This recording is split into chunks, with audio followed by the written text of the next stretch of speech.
Hey everyone, it is Nathan Graham and welcome to Market Monday. Today on the 15th of April.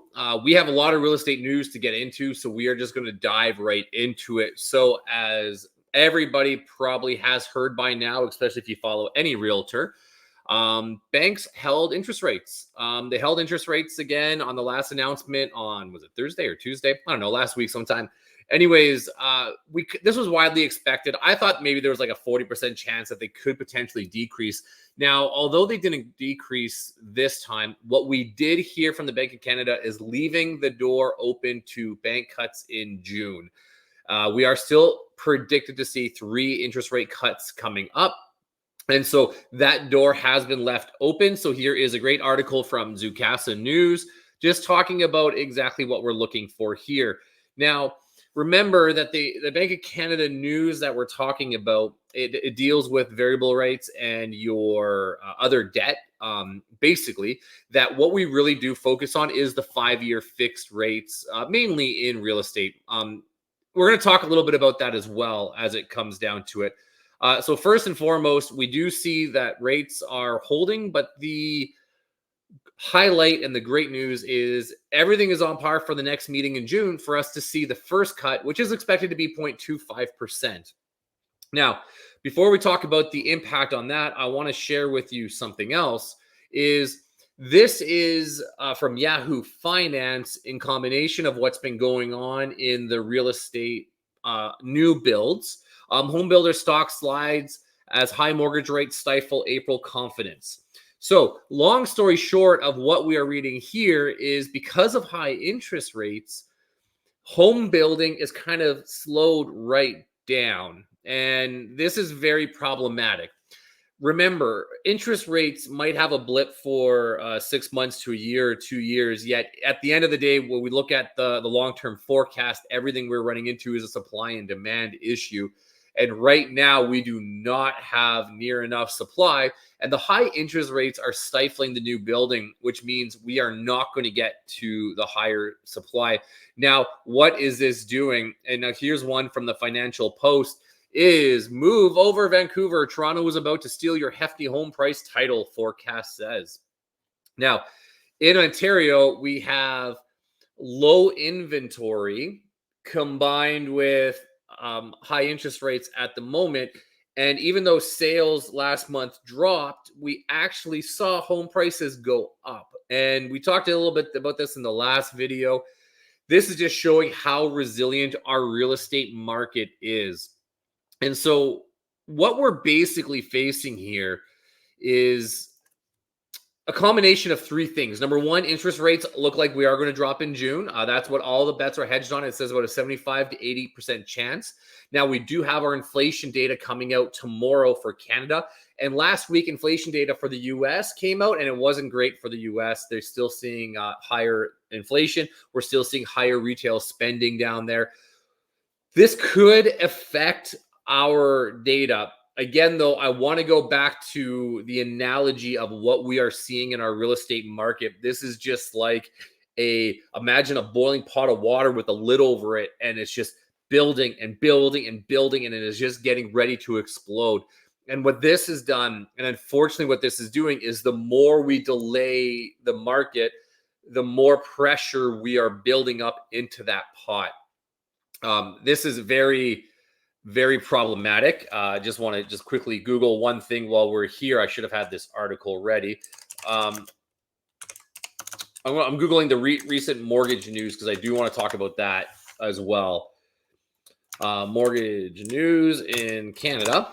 Okay, so again, I just want to do a quick video showing those 3 articles, letting you know that we are just boiling up.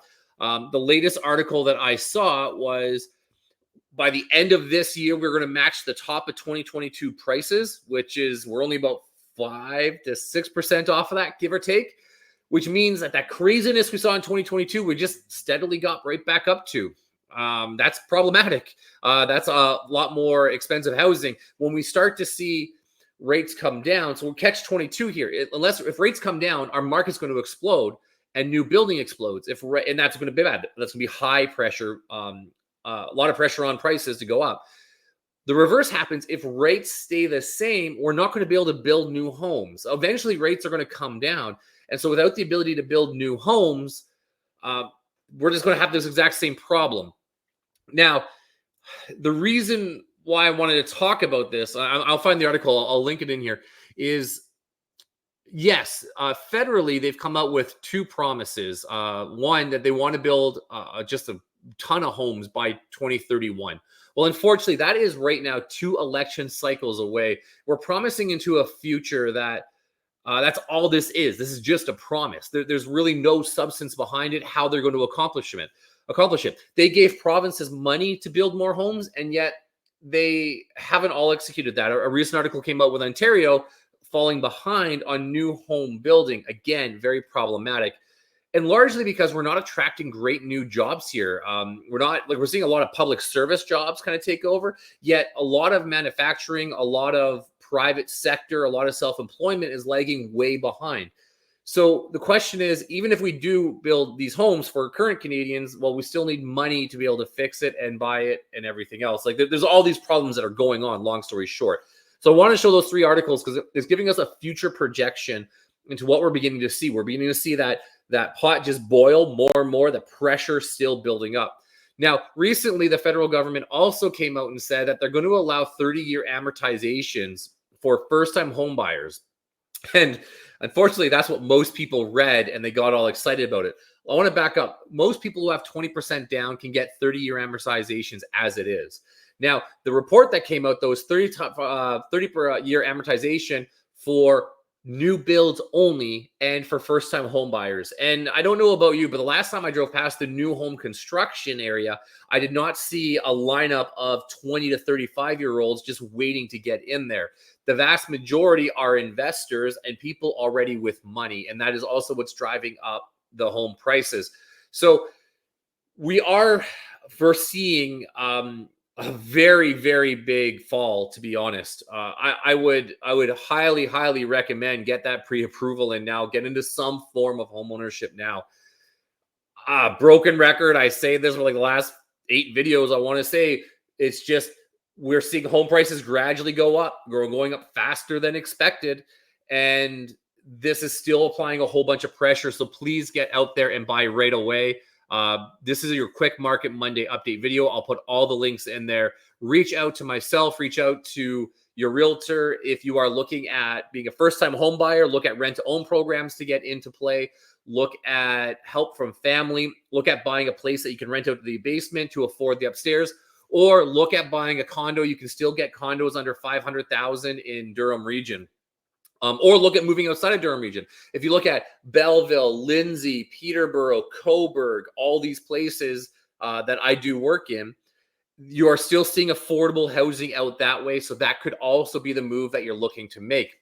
As far as investors go, anybody in the investment line, again, buying homes right now in Ontario is not a bad plan, yet also take a look at the Alberta market. When we look at a lot of these stats, this is Canada-wide, and right now the Alberta market is heating up. So I have one client who's potentially looking at selling their investment property and buying 2 in Alberta, which their cap rates and monthly cash flow are much higher than what you get here in Ontario. So you can reach out. We can have a conversation around that as well. Anyways, enjoy the market. Let me know if you have any questions and reach out if you have any real estate needs. Have a great day.